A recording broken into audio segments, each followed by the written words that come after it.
ਇੱਕ ਪਾਸੇ ਪੰਜਾਬ ਦੇ ਬੇਰੁਜ਼ਗਾਰ ਨੌਜਵਾਨ ਧੱਕੇ ਖਾ ਰਹੇ ਨੇ ਨੌਕਰੀਆਂ ਦੇ ਲਈ, ਤੇ ਕਿ ਜੇ ਕਿਤੇ ਕੰਟਰੈਕਟ ਤੇ ਨੌਕਰੀ ਕਿਸੇ ਨੂੰ ਮਿਲ ਵੀ ਜਾਂਦੀ ਹੈ ਤਾਂ ਪੱਕੇ ਹੋਣ ਲਈ ਫਿਰ ਉਹਨਾਂ ਨੂੰ ਡਾਂਗਾ ਖਾਣੀਆਂ ਪੈ ਰਹੀਆਂ ਨੇ।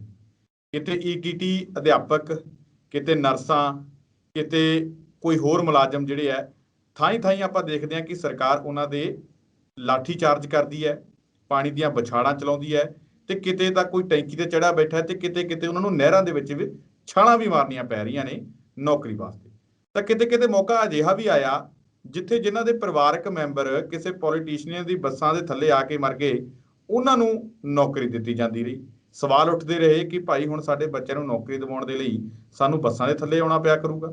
ਤਾਂ ਹੁਣ ਪਰ ਦੂਜੇ ਪਾਸੇ ਜੇਕਰ ਆਪਾਂ ਪੋਲੀਟੀਕਲ ਬੰਦਿਆਂ ਦੀ ਗੱਲ ਕਰੀਏ ਤਾਂ ਪੋਲੀਟੀਕਲ ਬੰਦੇ, ਪੋਲੀਟੀਕਲ ਸਰਕਾਰਾਂ ਜਿਹੜੀਆਂ, ਉਹ ਆਪਣੇ ਲੀਡਰਾਂ ਨੂੰ ਤੋਹਫੇ ਦੇ ਵਜੋਂ ਉਹਨਾਂ ਦੇ ਬੱਚਿਆਂ ਨੂੰ ਨੌਕਰੀਆਂ, ਉਹ ਵੀ ਜੀਓ ਰੈਂਕ ਦੇ ਅਹੁਦੇ ਤੇ ਸਿੱਧੀਆਂ ਹੀ ਦੇ ਰਹੀ ਹੈ। ਨਾ ਕੋਈ ਟੈਸਟ, ਨਾ ਕੋਈ ਰਿਟਨ ਟੈਸਟ, ਨਾ ਕੋਈ ਫਿਜ਼ੀਕਲ ਟੈਸਟ, ਸਿੱਧੀ ਨੌਕਰੀ ਦੇ ਜਾ ਰਹੀ ਹੈ। ਹੁਣ ਸਵਾਲ ਖੜੇ ਹੁੰਦੇ ਨੇ ਕਿ ਜਿਸ ਤਰੀਕੇ ਦੇ ਨਾਲ ਪਹਿਲਾਂ ਰਵਨੀਤ ਸਿੰਘ ਬਿੱਟੂ ਦੇ ਭਰਾ ਨੂੰ ਡੀਐਸਪੀ ਨਿਯੁਕਤ ਕੀਤਾ ਗਿਆ, ਹੁਣ ਫਤਿਹਜੰਗ ਸਿੰਘ ਬਾਜਵਾ ਤੇ ਰਾਕੇਸ਼ ਪਾਂਡੇ ਜਿਹੜੇ ਦੋਵੇਂ ਕਾਂਗਰਸ ਦੇ ਐਮਐਲਏ ਨੇ, ਉਹਨਾਂ ਦੇ ਪੁੱਤਰਾਂ ਨੂੰ ਡੀਐਸਪੀ ਤੇ ਤਹਿਸੀਲਦਾਰ ਦੀ ਨੌਕਰੀ ਤੇ ਲਾਉਣ ਦੀਆਂ ਤਿਆਰੀਆਂ ਸ਼ੁਰੂ ਹੋ ਚੁੱਕੀਆਂ ਨੇ। ਬਸ ਐਲਾਨ ਹੋਣਾ ਹੀ ਕਹਿੰਦੇ ਬਾਕੀ ਹੈ। ਤਾਂ ਇਸ ਤੇ ਸਵਾਲ ਉੱਠਣੇ ਵੀ ਲਾਜ਼ਮੀ ਨੇ, ਕਿਉਂਕਿ ਇੱਕ ਪਾਸੇ ਲੋਕ ਦਰ-ਦਰ ਤੇ ਠੋਕਰਾਂ ਖਾ ਰਹੇ ਨੇ ਨੌਕਰੀ ਦੇ ਲਈ, ਦੂਜੇ ਪਾਸੇ ਤੋਹਫੇ ਦੇ ਵਿੱਚ ਨੌਕਰੀਆਂ ਦਿੱਤੀਆਂ ਜਾ ਰਹੀਆਂ ਨੇ ਜਿਹੜੇ ਬੰਦੇ ਐਲੀਜੀਬਲ ਵੀ ਹੈ ਨਹੀਂਗੇ। ਇਹ ਸਵਾਲ ਸਿਰਫ ਅਸੀਂ ਨਹੀਂ, ਜਾਂ ਫਿਰ ਵਿਰੋਧੀ ਧਿਰਾਂ ਹੀ ਨਹੀਂ, ਜਾਂ ਫਿਰ ਆਮ ਲੋਕ ਹੀ ਨਹੀਂ, ਇਹ ਤਾਂ ਆਪਣੇ ਐਮਐਲਏ ਵੀ ਜਿਹੜੇ ਕਾਂਗਰਸ ਸਰਕਾਰ ਦੇ ਹੈਗੇ ਆ, ਉਹ ਵੀ ਸਵਾਲ ਚੁੱਕ ਰਿਹਾ ਕਿ ਇਸ ਤਰੀਕੇ ਦੇ ਨਾਲ ਨਹੀਂ ਹੋਣਾ ਚਾਹੀਦਾ। ਇਸ ਪੂਰੀ ਖਬਰ ਤੇ ਵਿਚਾਰ ਚਰਚਾ ਕਰਾਂਗੇ ਕਿ ਆਖਰ ਹੋ ਕਿਉਂ ਰਿਹਾ, ਕਿਵੇਂ ਇਸ ਨੂੰ ਰੋਕਿਆ ਜਾ ਸਕਦਾ ਹੈ, ਇਸ ਦੀ ਕਿਉਂ ਲੋੜ ਪੈ ਗਈ ਇਸ ਤਰੀਕੇ ਦੇ ਨਾਲ ਕਰਨ ਦੀ।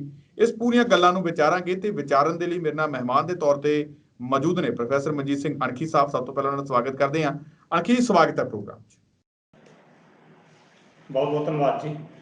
ਅਣਖੀ ਜੀ, ਪ੍ਰੋਗਰਾਮ ਦਾ ਜਿਹੜਾ ਵਿਸ਼ਾ ਆਪਣਾ ਉਹ ਤਾਂ ਤੁਸੀਂ ਸਮਝ ਹੀ ਗਏ। ਹੁਣ ਤੁਸੀਂ ਸਮਝਾਓ ਕਿ ਆਪਾਂ ਸ਼ੁਰੂਆਤ ਕਿੱਥੋਂ ਕਰੀਏ, ਕਿਉਂਕਿ ਆਪਾਂ ਆਪਣੇ ਇਸ ਪ੍ਰੋਗਰਾਮ ਦੇ ਜ਼ਰੀਏ ਲੋਕਾਂ ਨੂੰ ਜਾਗਰੂਕ ਕਰਨਾ ਹੈ ਕਿ ਇਹ ਜਿਹੜੇ ਧੱਕੇਸ਼ਾਹੀ ਹੋ ਰਹੀ ਹੈ, ਇਹ ਜਿਹੜੇ 2-3 ਮੁੰਡਿਆਂ ਦੇ ਨੌਕਰੀ ਜਾਂ ਕੁੜੀਆਂ ਦੀ ਨੌਕਰੀ ਜਿਹੜੀ ਇਹ ਦੱਬੀ ਜਾ ਰਹੀ ਹੈ, ਇੱਕ ਤਰੀਕੇ ਦੇ ਨਾਲ ਹੱਕਾਂ ਤੇ ਡਾਕਾ ਇੱਕ ਤਰੀਕੇ ਦੇ ਨਾਲ ਵੱਜ ਰਿਹਾ ਹੈ, ਉਹ ਲੋਕਾਂ ਨੂੰ ਅਗਾਹ ਕਰਕੇ ਆਪਾਂ ਉਹ ਹੱਕ ਬਚਾਇਆ ਜਾ ਸਕੇ। ਦੱਸੋ ਕਿੱਥੋਂ ਸ਼ੁਰੂਆਤ ਕਰੀਏ? ਸਿੱਧੂ ਸਾਹਿਬ, ਮੈਨੂੰ ਪਤਾ ਨਹੀਂ ਕਿਉਂ ਮਤਲਬ ਪ੍ਰਸ਼ਨ ਤੁਸੀਂ ਪੁੱਛਿਆ ਕਿ ਲੋਕਾਂ ਦੇ ਹੱਕ ਤੇ ਸੱਚ, ਮਤਲਬ ਅਸੀਂ ਹੱਕ ਦਵਾਈਏ। ਸਿੱਧੂ ਸਾਹਿਬ, ਆਪਾਂ ਹੱਕ ਸੱਚ ਕੀ ਆਪਾਂ ਤਰਸ ਹੀ ਕਰ ਸਕਦੇ ਹਾਂ ਨਾ, ਤਰਸ ਹੀ ਕਰ ਸਕਦੇ ਲੋਕਾਂ ਤੇ। ਤੇ ਵੇਖੋ ਇਹ ਜੋ ਕੁਝ ਵੀ ਹੋ ਰਿਹਾ ਵੀ ਤਰਸ ਦੇ ਆਧਾਰ ਤੇ ਹੀ ਹੋ ਰਿਹਾ। ਤਰਸ ਕਿਸੇ ਨੂੰ ਆ ਗਿਆ ਤਾਂ ਉਹ ਨੌਕਰੀਆਂ ਤੇ ਲੱਗ ਗਏ, ਚਾਹੇ ਉਹ ਕਿਸੇ ਕਾਂਗਰਸ ਜਿਹੜਾ ਸਾਬਕਾ ਪ੍ਰਧਾਨ ਆ ਪੰਜਾਬ ਕਾਂਗਰਸ ਉਹਦਾ ਪੋਤਰਾ ਹੋਵੇ ਜਾਂ ਕੋਈ ਇਸ ਤਰ੍ਹਾਂ, ਬਹੁਤ ਤਰਸ ਦੀ ਗੱਲ ਹੈ। ਤੇ ਤਰਸ ਦੇ ਆਧਾਰ ਤੇ ਤਾਂ ਫਿਰ ਅਸੀਂ ਲੋਕਾਂ ਦੇ ਹਾਂ, ਤੁਸੀਂ ਮੈਨੂੰ ਇਹ ਸਵਾਲ ਨਾ ਪੁੱਛੋ, ਤੁਸੀਂ ਮੈਨੂੰ ਇਹ ਕਹੋ ਕਿ ਲੋਕਾਂ ਦੇ ਤਰਸ ਕਿਸ ਤਰ੍ਹਾਂ ਕੀਤਾ ਜਾ ਸਕਦਾ। ਲੋਕਾਂ ਦੇ ਤਰਸ ਕੀਤਾ ਜਾ ਸਕਦਾ ਕਿਉਂਕਿ ਐਮਐਲਏ ਨੂੰ ਤਰਸ ਦੇ ਆਧਾਰ ਤੇ ਨੌਕਰੀਆਂ ਦਿੱਤੀਆਂ ਜਾਣਗੀਆਂ ਤਾਂ ਲੋਕਾਂ ਦੇ ਸਿਰਫ ਤਰਸ। ਹਾਂ, ਪ੍ਰਸ਼ਨ ਤੇ ਤੁਹਾਡਾ ਇਹ ਬਣਦਾ ਕਿ ਲੋਕਾਂ ਦੇ ਤਰਸ ਕਿਵੇਂ ਕੀਤਾ ਜਾਵੇ। ਲੋਕਾਂ ਦੇ ਤਰਸ ਤੇ ਫਿਰ ਇਦਾਂ ਹੀ ਹੈ ਨਾ ਸਿੱਧੂ ਸਾਹਿਬ, ਜਾਂ ਕੋਈ ਬੱਸ ਥੱਲੇ ਆਣ ਕੇ ਮਰੇ ਜਿਸ ਤਰ੍ਹਾਂ ਇੱਕ ਤਰੀਕੇ ਨਾਲ ਤੁਸੀਂ ਕਹਿ ਰਹੇ ਜੀ, ਜਾਂ ਕੋਈ ਥੋੜਾ ਜਿਹਾ ਜਿਸ ਤਰ੍ਹਾਂ ਬਰਗਾੜੀ ਦੇ ਵਿੱਚ ਵਿਚਾਰੇ ਉਹ ਬੰਦੇ ਸ਼ਹੀਦ ਹੋ ਗਏ, ਉਹਨਾਂ ਦੇ ਪੋਤਰਿਆਂ ਨੂੰ ਬੱਚਿਆਂ ਨੂੰ ਜਿਸ ਤਰ੍ਹਾਂ ਸ਼੍ਰੋਮਣੀ ਕਮੇਟੀ ਵਾਲੇ ਕਹਿੰਦੇ ਸੱਦਿਆ ਨੌਕਰੀ, ਮਤਲਬ ਇਸ ਤਰੀਕੇ ਨਾਲ ਹੋ ਸਕਦਾ ਪੰਜਾਬ ਦੇ ਲੋਕਾਂ ਦੇ ਤਰਸ। ਬਾਕੀ ਪੜ੍ਹਾਈਆਂ ਦਾ ਜਿਹੜਾ ਮੁੱਲ ਆ ਨਾ ਉਹ ਅੱਜ ਦੇ ਸਮੇਂ 'ਚ ਨਹੀਂ ਹੈਗਾ। ਅੱਜ ਦੇ ਵੇਖੋ ਨੌਕਰੀ ਜਿਹੜੀ ਦਿਵਾਉਣੀ ਆ ਇਹ ਤਰਸ ਦੇ ਆਧਾਰ ਤੇ ਹੀ ਹੈਗੀ ਆ। ਚਲੋ ਸਿਰ ਸਾਹਿਬ, ਮੈਂ ਜ਼ਿਆਦਾ ਗੰਭੀਰ ਮਤਲਬ ਵਿਸ਼ਾ ਜਿਹੜਾ ਨਾ ਬੜਾ ਗੰਭੀਰ ਆ, ਇਸ ਨੂੰ ਆਪਾਂ ਹਲਕੇ ਫੁਲਕੇ ਅੰਦਾਜ਼ ਦੇ ਵਿੱਚ ਆਪਾਂ ਲੈਣ ਦੀ ਕੋਸ਼ਿਸ਼ ਕਰੀਏ, ਪਰ ਫਿਰ ਵੀ ਆਪਾਂ ਨਹੀਂ ਲੈ ਸਕਦੇ। ਜਿਸ ਤਰੀਕੇ ਨਾਲ ਤੁਸੀਂ ਗੱਲ ਕੀਤੀ ਕਿ ਹਾਂ ਭਾਈ ਟੈਂਕੀਆਂ ਤੇ ਚੜੇ ਅਧਿਆਪਕ ਨੇ, ਪੱਕੇ ਹੋਣ ਨੂੰ ਕੋਟਾਂ ਦੀ ਧੱਕੇ ਖਾ ਰਹੀਆਂ ਸਟਾਫ ਨਰਸਾਂ ਨੇ, ਜਾਂ ਬੱਸ ਦੇ ਵਿੱਚੋਂ ਸਵਾਰੀ ਜਿਹੜੀ ਕਿਸੇ ਮਰ ਜਾਂਦੀ ਹੈ, ਮਤਲਬ ਇਹੋ ਜਿਹਾ ਬੜਾ ਕੁਝ ਆ। ਤਾਂ ਵਿਸ਼ਾ ਜਿਹੜਾ ਨਾ ਬੜਾ ਗੰਭੀਰ ਹੈ ਕਿ ਤਰਸ ਦੇ ਆਧਾਰ ਤੇ। ਔਰ ਸਿੱਧੂ ਸਾਹਿਬ, ਮੈਨੂੰ ਤਾਂ ਇਸ ਤਰ੍ਹਾਂ ਲੱਗਦਾ ਕਿ ਅਜੇ ਪੰਜਾਬ ਦੀ ਕਾਂਗਰਸ ਸਰਕਾਰ ਜਿਹੜੀ ਆ ਉਹ ਤਰਸ ਦੇ ਆਧਾਰ ਤੇ ਆਪਣੇ ਵਿਧਾਇਕਾਂ ਦੇ ਪੋਤਰਿਆਂ ਨੂੰ ਜਾਂ ਜਿਹੜੀਆਂ ਨੌਕਰੀਆਂ ਦੇ ਰਹੀ ਹੈ ਉਹ ਵੀ ਜੀਓ ਰੈਂਕ ਦੀਆਂ, ਜਿਸ ਤਰ੍ਹਾਂ ਫਤਿਹਜੰਗ ਬਾਜਵਾ ਦਾ ਬੇਟਾ ਕੰਵਰ ਬਾਜਵੇ ਨੂੰ ਡੀਐਸਪੀ ਨਿਯੁਕਤ ਕਰਨ ਦੀ ਤਿਆਰੀ, ਔਰ ਦੂਜੇ ਪਾਸੇ ਰਾਕੇਸ਼ ਪਾਂਡੇ ਦਾ ਜਿਹੜਾ ਹੈਗਾ ਪੁੱਤ ਉਹਨੂੰ ਦੁਸ਼ਯੰਤ ਪਾਂਡੇ, ਉਹਨੂੰ ਤਹਿਸੀਲਦਾਰ ਬਣਾਇਆ ਜਾ ਰਿਹਾ। ਰੱਬ ਨਾ ਕਰੇ, ਮਤਲਬ ਇਸ ਗੱਲ ਨੂੰ ਗੰਭੀਰਤਾ ਨਾਲ ਤੁਸੀਂ ਲਿਓ ਕਿ ਪ੍ਰਮਾਤਮਾ ਏਦਾਂ ਨਾ ਕਰੇ ਕਿ ਕਦੇ। ਮੈਨੂੰ ਇਸ ਤਰ੍ਹਾਂ ਲੱਗਦਾ ਕਿ ਇਸ ਸਮੇਂ ਜਾਣ ਲੱਗਿਆ ਕਾਂਗਰਸ ਜਿਹੜੀ ਪੰਜਾਬ ਦੀ ਕੈਪਟਨ ਸਰਕਾਰ ਆ, ਇਹੋ ਜਿਹਾ ਇੱਕ ਸੰਵਿਧਾਨਕ ਮਤਾ ਪਾਸ ਕਰ ਜਾਵੇਗੀ ਕਿ ਕੱਲ ਨੂੰ ਜੋ ਰੱਬ ਨਾ ਕਰੇ ਕੋਈ MLA ਸਵਰਗ ਸਿਧਾਰ ਜਾਂਦਾ ਆਪਣੀ ਡਿਊਰਿੰਗ ਟਰਮ ਦੇ ਵਿੱਚ, ਤਾਂ ਜਿੰਨੀ ਟਰਮ ਉਹਦੀ ਬਚਦੀ ਹੋਊਗੀ ਉਹਦੇ ਮੁੰਡੇ ਨੂੰ ਜਿਹੜਾ ਨਾ ਉਹ MLA ਜਿਹੜਾ ਨਾ ਉਹ ਦੇ ਦਿੱਤਾ ਜਾਊਗਾ ਬਿਨਾਂ ਕਿਸੇ ਚੋਣ ਤੋਂ, ਕਿਉਂਕਿ ਉਹਨੇ ਵੀ ਵੇਖੋ ਸੱਤਾ ਦੀ ਸੇਵਾ ਕੀਤੀ, ਰਾਜ ਸਰਕਾਰ ਦੀ ਸੇਵਾ ਕੀਤੀ ਹੁੰਦੀ ਆ। ਤੇ ਜੇ MLA ਕੋ ਮਰ ਜਾਂਦਾ, ਪ੍ਰਮਾਤਮਾ ਕਰੇ ਨਾ ਮਰੇ, ਸ਼ਬਦ ਤੇ ਉਹੀ ਹੈ, ਜੇ MLA ਮਰ ਜਾਂਦਾ ਡਿਊਰਿੰਗ ਜੌਬ, ਤੇ ਜਿੰਨਾ ਚਿਰ ਉਹਦਾ ਟਨਿਓਰ ਹੋਏਗਾ, ਉਹਦੇ ਟਨਿਓਰ ਦੇ ਵਿੱਚ ਉਹਦਾ ਪੋਤਰਾ, ਉਹਦਾ ਬੱਚਾ, ਉਹਦੀ ਧੀ, ਉਹਦੀ ਨੂੰਹ, ਉਹਦੀ ਭੈਣ, ਇਸ ਤਰ੍ਹਾਂ ਦੇ ਵੀ ਰਿਸ਼ਤੇ ਜਿਹੜੇ ਨਾ ਉਹ ਟਰਮ ਨੂੰ ਪੂਰਾ ਕਰਨਗੇ। ਸ਼ਾਇਦ ਕਾਂਗਰਸ ਸਰਕਾਰ ਵੱਲੋਂ ਅਜਿਹਾ ਇੱਕ ਅਜਿਹਾ ਕੀਤਾ ਜਾਵੇ। ਵੈਸੇ ਸਿੱਧੂ ਸਾਹਿਬ ਸ਼ਰਮ ਦੀ ਗੱਲ ਹੈ ਕਿ ਇੱਕ ਜੀਓ ਰੈਂਕ ਦੇ ਅਫਸਰ ਨੂੰ ਤੁਸੀਂ ਭਰਤੀ ਕਰਨਾ, ਕੋਈ ਟੈਸਟ ਨਹੀਂ, ਕੋਈ ਗੱਲ ਨਹੀਂ, ਕੋਈ ਬਾਤ ਨਹੀਂ, ਤਾਂ ਦੂਜੇ ਪਾਸੇ ਚੁੱਕ ਕੇ ਤੁਸੀਂ ਉੱਥੇ ਉਹਨੂੰ ਭਰਤੀ ਕਰ ਰਹੇ ਜੇ। ਐਕਚੁਅਲੀ ਅਗਰ ਵੇਖਿਆ ਜਾਵੇ ਤਾਂ ਇਹ ਰਾਜਨੀਤਿਕ ਸ਼ਤਰੰਜ ਦੀ ਜਿਹੜੀ ਹੈ ਸਭ ਤੋਂ ਗੰਦੀ ਚਾਲ ਆ ਜਿਹੜੀ ਕੈਪਟਨ ਅਮਰਿੰਦਰ ਸਿੰਘ ਵੱਲੋਂ ਖੇਡੀ ਗਈ ਹੈ। 35 ਸਾਲ ਬੰਦੇ ਨੂੰ ਮਰੇ ਨੂੰ ਹੋ ਚੱਲੇ ਆ, 35 ਸਾਲਾਂ ਬਾਅਦ ਵੇਖੋ ਸੋਚਣ ਵਾਲੀ ਗੱਲ ਆ ਕਿ ਪਹਿਲੇ ਬੇਅੰਤ ਸਿੰਘ ਦੀ ਸਰਕਾਰ ਸਮੇਂ ਵੀ ਤਰਸ ਨਹੀਂ ਆਇਆ। ਚਲੋ ਆਪਾਂ ਜੇ ਸ਼ਹੀਦ ਵੀ ਕਹਿ ਦਈਏ, ਜੇ ਆਪਾਂ ਸ਼ਹੀਦ ਵੀ ਕਹਿ ਦਈਏ ਤਾਂ ਵੀ ਸਾਨੂੰ ਕੋਈ ਦਿੱਕਤ ਨਹੀਂ, ਸ਼ਹੀਦਾਂ ਦਾ ਅਸੀਂ ਸਤਿਕਾਰ ਵੀ ਕਰਦੇ ਹਾਂ। ਅਸੀਂ ਇਹ ਵੀ ਚਾਹੁੰਦੇ ਹਾਂ ਵੀ ਕੋਈ ਗੱਲ ਨਹੀਂ, ਨੌਕਰੀ ਮਿਲਣੀ ਚਾਹੀਦੀ ਹੈ, ਪਰ ਐਲੀਜੀਬਲ ਤਾਂ ਹੋਵੇ ਨਾ ਬੰਦਾ, ਪਰ ਤਰਸ ਦੇ ਆਧਾਰ ਉੱਪਰ ਜਿਹੜਾ ਕ੍ਰਾਈਟੇਰੀਆ ਪੂਰਾ ਕਰਦਾ ਹੋਵੇ ਨਾ ਬੰਦਾ। ਸਰ ਮੇਰੀ ਗੱਲ ਕੰਪਲੀਟ ਹੋਣਾ ਤਾਂ ਮੇਰਾ ਕਹਿਣ ਦਾ ਮਤਲਬ ਮੈਂ ਹਰ ਗੱਲ ਦਾ ਜਵਾਬ ਦਾਂਗਾ ਕਿ ਵੇਖੋ ਤਰਸ ਜਿਹੜਾ ਆਇਆ ਬੇਅੰਤ ਸਿੰਘ ਦੀ ਸਮੇਂ ਨਹੀਂ ਤਰਸ ਆਇਆ, ਜਦੋਂ ਬਾਅਦ 'ਚ 2007 ਦੀ ਸਰਕਾਰ ਬਣੀ, ਬਾਦਲ ਸਰਕਾਰ ਆਈ, ਉਦੋਂ ਵੀ ਤਰਸ ਨਹੀਂ ਆਇਆ। 2092 'ਚ ਉਹਨੇ 2002 'ਚ ਕੈਪਟਨ ਸਰਕਾਰ ਬਣੀ, ਉਦੋਂ ਵੀ ਤਰਸ ਨਹੀਂ ਆਇਆ। ਫਿਰ 10 ਸਾਲ ਅਕਾਲੀਆਂ ਦੀ ਸਰਕਾਰ ਆਈ, ਉਹਨਾਂ ਨੂੰ ਵੀ ਤਰਸ ਨਹੀਂ ਆਇਆ। ਤੇ ਫਿਰ 17 'ਚ ਇਹਦਾ ਕਿਹੜਾ ਸੱਪ ਸੁੰਘ ਗਿਆ ਸੀ ਕਿ ਜਾਂ ਉਹ ਪਰਿਵਾਰ ਨੂੰ ਕੁਝ ਇਹੋ ਜਿਹੀ ਚੀਜ਼ਾਂ ਨਾਲ ਚੰਬੜ ਗਈਆਂ ਸੀ ਜਿਹਦੇ ਕਰਕੇ ਤਰਸ ਦੇ ਆਧਾਰ 'ਤੇ ਨੌਕਰੀ ਦੇਣੀ ਪਈ। ਪ੍ਰਸ਼ਨ ਤਾਂ ਇਹ ਹੈ ਕਿ ਸ਼ਹਾਦਤ ਦਾ ਕਾਨਸੈਪਟ ਤੁਸੀਂ ਵੇਖੋ, ਪਹਿਲਾਂ ਤਾਂ ਇਹ ਮੇਰੀ ਗੱਲ ਕਿ ਤਰਸ ਹੋਣੀ ਕਿਉਂ ਆਇਆ? 35 ਸਾਲ ਤਰਸ ਆਇਆ ਹੀ ਨਹੀਂ। ਤੁਸੀਂ ਇਹ ਗੱਲ ਕਹਿ ਰਹੇ ਕਿ ਮਤਲਬ ਠੀਕ ਆ, ਜੇ ਸ਼ਹੀਦਾਂ ਦੀ ਗੱਲ ਹੋਣੀ ਚਾਹੀਦੀ, ਠੀਕ ਆ, ਤੁਸੀਂ ਸ਼ਹਾਦਤ ਦੇ ਕਾਨਸੈਪਟ ਨੂੰ ਪਰਿਭਾਸ਼ਿਤ ਨਹੀਂ ਕਰ ਸਕਦੇ ਸਿੱਧੂ ਸਾਹਿਬ। ਸ਼ਹਾਦਤ ਕੀ ਨਹੀਂ ਹੈ? ਮੇਰੇ ਵਾਸਤੇ ਭਗਤ ਸਿੰਘ ਸ਼ਹੀਦ ਹੋ ਸਕਦਾ, ਦੂਜੀ ਕੌਮ ਵਾਸਤੇ ਭਗਤ ਸਿੰਘ ਸ਼ਹੀਦ ਨਹੀਂ ਹੋ ਸਕਦਾ। ਗੱਲ ਇੱਥੇ ਸ਼ਹਾਦਤ ਦੇ ਕਾਨਸੈਪਟ ਨੂੰ ਤੁਸੀਂ ਨਾ ਬਚੋ। ਸ਼ਹਾਦਤ ਦੇ ਕਾਨਸੈਪਟ ਨੂੰ ਜੇ ਪਰਿਭਾਸ਼ਿਤ ਕਰਨ ਦਾ ਯਤਨ ਕਰੋਗੇ ਤਾਂ ਨਵੇਂ ਵਾਦ ਦੇ ਵਿਸ਼ੇ ਜਿਹੜੇ ਉਹ ਕ੍ਰੀਏਟ ਹੋਣਗੇ, ਜਿਸ ਤਰ੍ਹਾਂ ਆਮ ਆਦਮੀ ਪਾਰਟੀ ਜਾਂ ਦੂਜੀਆਂ ਪਾਰਟੀਆਂ ਕ੍ਰੀਏਟ ਕਰ ਰਹੀਆਂ। ਇਦਾਂ ਦਾ ਹਰ ਬੰਦਾ ਸ਼ਹਾਦਤ ਦਾ ਕਾਨਸੈਪਟ, ਤੁਸੀਂ ਸ਼ਹਾਦਤ ਨੂੰ ਪਰਿਭਾਸ਼ਿਤ ਨਾ ਕਰੋ। ਜਿਹੜਾ ਪੁਆਇੰਟ ਆ, ਪੁਆਇੰਟ ਉੱਥੇ ਆਓ ਕਿ ਤਰਸ ਇੰਨਾ ਚਿਰ ਕਿਉਂ ਤਰਸ ਕਿਉਂ ਨਾ ਆਇਆ? 35 ਸਾਲ ਉਹ ਜਦੋਂ ਤਰਸ ਆਇਆ ਹੀ ਨਹੀਂ, ਤਾਂ ਹੁਣ ਇਦਾਂ ਦੀ ਕਿਹੜੀਆਂ ਸਥਿਤੀਆਂ ਬਣ ਗਈਆਂ ਕਿ ਤਰਸ ਆ ਗਏ? ਪ੍ਰਸ਼ਨ ਇਹ ਆ ਕਿ ਸਿੱਧੂ ਸਾਹਿਬ ਜਿਹੜੀ ਇਸ ਵੇਲੇ ਰਾਜਨੀਤਿਕ ਸ਼ਤਰੰਜ ਖੇਡੀ ਜਾ ਰਹੀ ਹੈ।